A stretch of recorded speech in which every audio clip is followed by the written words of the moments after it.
You open up into the realm of resonance and acoustics and anti-gravity. I think resonance in particular might have played a strong role, because that's certainly a feature that you see in some of these older structures, whether it's an accident or not, but some of them are incredibly resonant.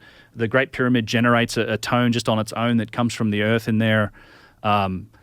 It generates a tone. It does. It generates a low tone. It's basically you coming can hear from the it, earth. or is it? If you're quiet enough, you can, but it's certainly been picked up in a whole number of different experiments where they're measuring the tone. It does. The whole structure does generate a low tone. It's an interesting thing. A lot of these places that typically have a connection to underground water as well. Like we know there's water beneath the Giza Plateau. Places like the Coricancha in Peru, which is also a giant megalithic building. There's an underwater river near there. We always see some form of flowing water associated with it. Whether or not that has something to do with it, I don't know. But it's just in that realm of, I think it's the answers lay in realms of science that are outside of our current understanding, that we should be approaching with an open mind, because we might ultimately learn something from it if we do. Instead of just dismissing it, putting it in a box and said, you know what, we're superior to every civilization that's lived before. Right. They're primitive. They did it with primitive methods. Right. Done. Right. All things are a frequency. All things operate on resonance. And by the way, a quick little bizarre similarity when you're mentioning anti-gravity, that Dr. Chan Thomas, who wrote the Adam and Eve story, he was researching anti-gravity for McDonnell Douglas back in the 60s. Listen, so Jamie, put that back up, please.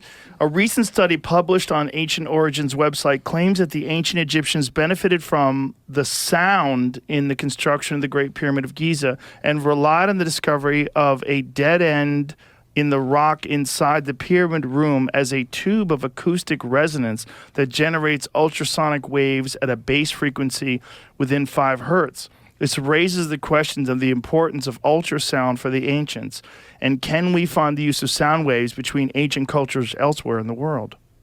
Wow. Yeah, all the boxes too. The Serapeum is an incredible site that houses like 25 of the biggest stone boxes you'll ever see. It's this one spot, and they're the biggest ones. They're like, some of them are up to like 70 tons with their lids 30 tons.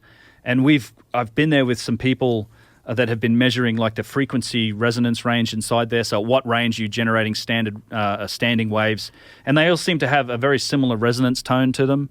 So it's an interesting experiment. Like you can stand inside a water tank or a concrete room and find a resonance. But it's interesting to go and actually analyze those aspects of these ancient structures and to speculate, maybe has this got anything to do with what they were made for? Because these are giant precision-made boxes made from syenite and granite that are perfectly flat and square, and they're just massively solid. They went to tremendous effort to remove imperfections from the stone, no cracks, almost like they didn't want the damn things to shake apart or vibrate. Well, it's just the sheer scale of them. Like it flies in the face of logic. Like the actual archaeologists that want to lock this down and try to come up with some sort of a conventional reason and, some sort of an explanation that we can all get behind. Oh, they used pulleys and pushed them on logs. Like, shut the fuck up. Yeah. Just shut the fuck up. What you're saying doesn't even make any goddamn sense. It's way more likely that there was incredibly sophisticated technology that existed, and it's way more likely, in face of the evidence of the Younger Dryas impact theory, that shit was wiped out.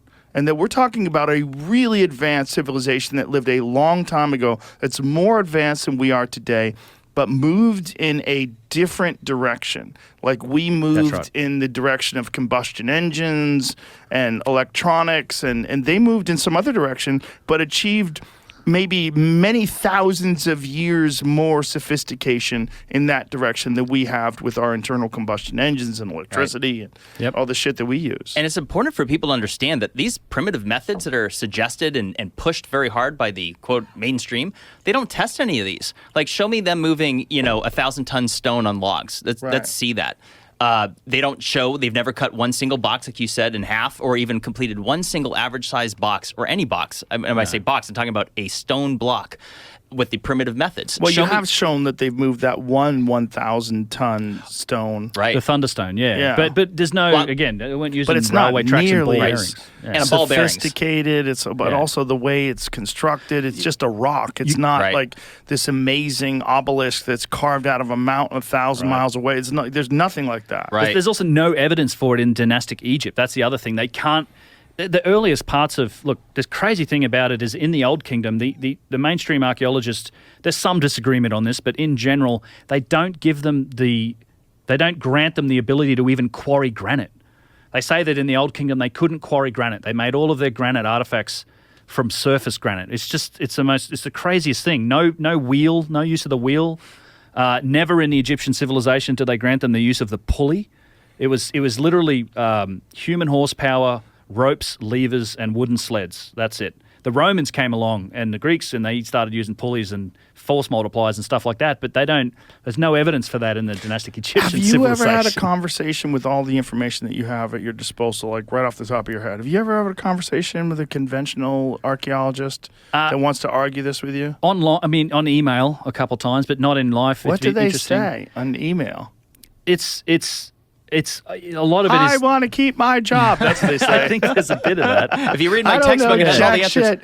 I shouldn't be an expert, but fuck you. Yeah. I bought a BMW, you piece of shit. You're trying to take it from me. I'm tenured. Yeah, well, I'm tenured. They say, like, we know how they did it because they talk about it. So, for example, with the giant statues, right, there's a scene on a wall. It's called the Duty Hotep image. And it shows the Egyptians, it's all, you see these dudes in profile. It's an Egyptian drawing. Definitely Dynastics made the drawing. And there's 156 dudes when you count them all up, and they're pulling a statue that's tied to a wooden sled. Now, we know this statue, there's parts of it still exist. First, it's alabaster. It's not granite. Second, it weighs about 56 tons. That's fine. And you're dragging it on a wooden sled. You can't use that to explain how you move a 1,000-ton statue. It's not like a sliding scale of difficulty. There's a curve to it. Like you can move. I do grant them the ability to use primitive methods to move stuff up to like 100, 150 tons. But once you start getting to 400, 600, 1,000 tons, material failure, wood's not an issue. That literally sleds would just be crushed or driven into the ground. There's an absolute scale of difficulty that gets applied to these massive objects.